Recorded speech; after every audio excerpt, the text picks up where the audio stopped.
ফিরে এলাম বিরতির পর। নজর রাখবো এবার অন্যান্য খবরাখবরে।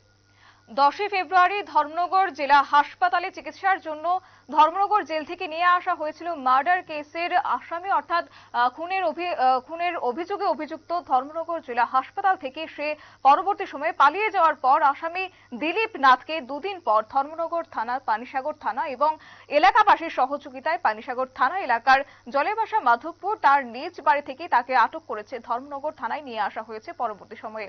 তবে আগামীকাল তাকে কোর্টে তোলা হবে বলেও জানানো হয়েছে এবং উত্তর জেলার পুলিশ সুপার এই কথাটি জানিয়েছেন। উত্তর জেলার পুলিশ সুপার ভানুপদ চক্রবর্তী এই বিষয়ে কি বলছেন শুনবো। আসামির নাম দিলীপ নাথ। সে একটা মার্ডার কেসে আসামি। তাকে ওয়ারেন্ট মূলে অ্যারেস্ট করার পর জুডিশিয়াল কাস্টডিতে সে ছিল।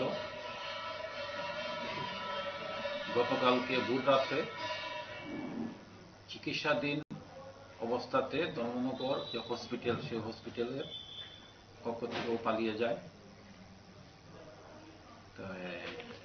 পানিসাগর থানা এবং এলাকার যে জনগণ, ওর বাড়ির আশেপাশের সাধারণ মানুষের সাহায্য নিয়ে এবং ধর্মনগর থানা মিলিতভাবে ওকে আজকে ধরা হয়েছে। ওর বিরুদ্ধে আরেকটা এখানে কেস হয়েছিল কাস্টডি থেকে যে পালিয়ে যাওয়া, সেই মামলাতে তাকে অ্যারেস্ট করা হয়েছে আজকে। আগামীকালকে তাকে কোর্টে তোলা হবে। আপনারা শুনলেন পুলিশ সুপার ভানুপদ চক্রবর্তীর বক্তব্য। অর্থাৎ ধর্মনগর হাসপাতালে চিকিৎসাধীন থাকার সময় পুলিশের চোখে ধুলো দিয়ে পালিয়ে গিয়েছিল এই অভিযুক্ত আসামি দিলীপ নাথ এবং দিলীপ নাথকে দুদিন পর ধর্মনগর থানার পানিসাগর থানা এবং এলাকাবাসীর সহযোগিতায় পরবর্তী সময়ে পানিসাগর থানা এলাকার জলেবাসা মাধবপুর তার নিজ বাড়ি থেকে আটক করা হয়েছে।